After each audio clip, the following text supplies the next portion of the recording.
Bonjour, est-ce que vous vous souvenez de l'époque où on appelait ce personnage encore de manière bien française, Spider-Man?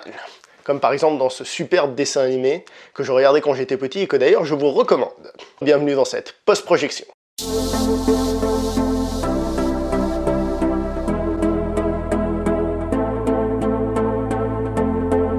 Donc bonjour et bienvenue pour cette critique de Spider-Man Homecoming, première critique que je fais sur cette chaîne, dans l'émission que j'ai appelée Post-Projection, donc qui concerne les films qui sont sortis récemment au cinéma, et donc je viens d'aller le voir. Je suis donc en post-projection pour vous en parler.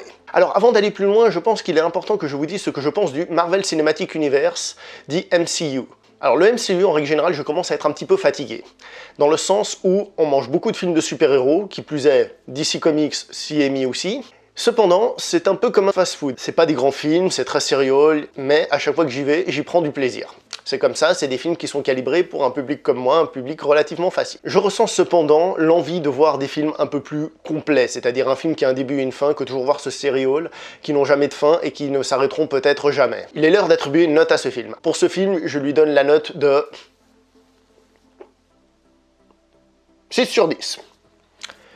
À partir de maintenant, le reste de la vidéo contiendra sans doute quelques spoils, donc si vous ne voulez rien savoir de plus, je vous recommande de vous arrêter là maintenant. Mais vous avez le droit de regarder quand même.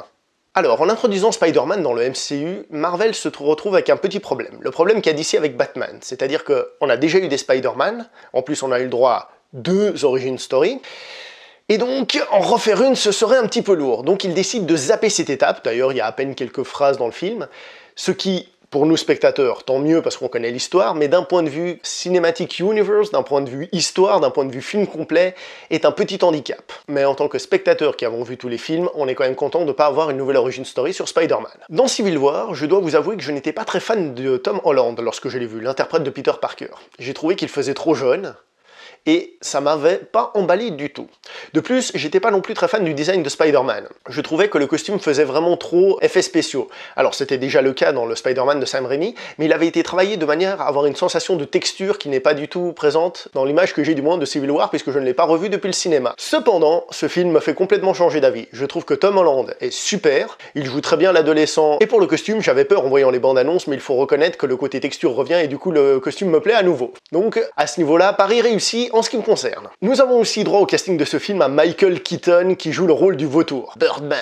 Évidemment, pour les fans, Michael Keaton sera toujours Batman, mais il faut reconnaître qu'il joue très bien, et depuis quelques temps, sa carrière est relancée, et dans ce film, il est carrément badass. D'ailleurs, le vautour lui-même a eu un lifting, et il faut reconnaître que son côté high-tech le rend super badass. On a vraiment l'impression que cet adversaire est un adversaire difficile à vaincre pour Spider-Man. C'est vraiment très bien fait à ce niveau-là.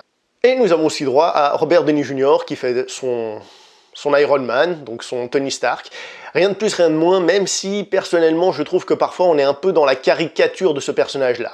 C'est un petit peu dommage, mais il faut reconnaître que Robert Downey Jr. le maîtrise à la perfection, et beaucoup de gens adorent ça. Personnellement, je ne déteste pas, je trouve juste qu'il en fait un petit peu trop. Alors par rapport à l'image qu'on a Spider-Man d'habitude, il y a quelques petits changements, dont le fait d'avoir un Spider-Man high-tech. Dans ce film, nous avons un Spider-Man qui a un costume classique, mais qui a toutes les fonctions presque d'un Iron Man. Il a un ordinateur de bord et plein de gadgets.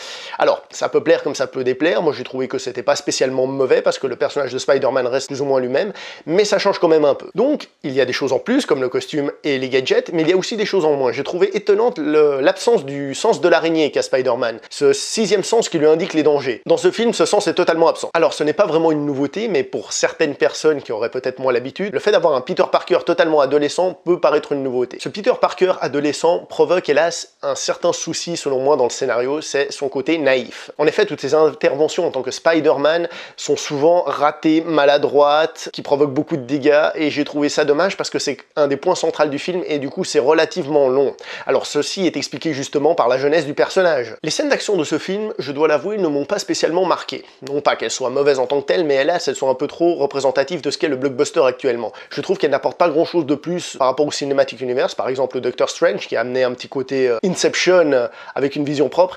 Ici, hélas, je trouve qu'il n'y a pas vraiment de nouveauté. D'ailleurs, je trouve que les parties les plus réussies du film sont en fait les parties dites dramatiques, ce que j'appelle la malédiction de Peter Parker, c'est-à-dire comment sa vie d'adolescent se conjugue avec sa vie de super-héros, et l'un posant des problèmes pour l'autre. À ce titre, pour moi, la meilleure scène du film est une scène de tension que pour ne pas vous spoiler, je vais appeler la scène de la famille, dans lequel les acteurs arrivent à mettre une tension phénoménale dans cette scène. C'est vraiment très tendu, c'est magnifique, j'étais absolument dedans. J'espère que vous voyez de quelle scène je parle, enfin, si vous avez vu le film, ou quand vous verrez le film, vous la verrez. Pour moi, c'est la scène la plus réussie de tout le film. Beaucoup se plaignent de l'humour dans le Marvel Cinematic Universe.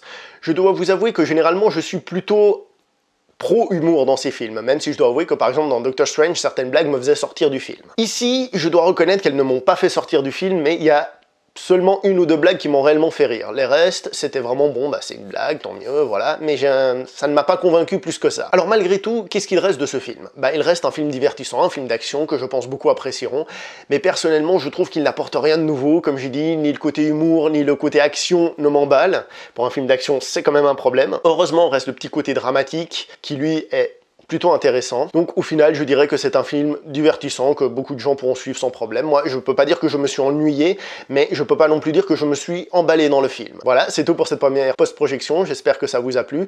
On se revoit pour un prochain film, j'espère. N'hésitez pas à donner votre avis sur ce film en bas, à communiquer, etc., etc. Mon avis n'étant pas la lumière divine, je compte sur vous pour apporter de l'eau au moulin. On se voit une prochaine fois, à bientôt. Ciao!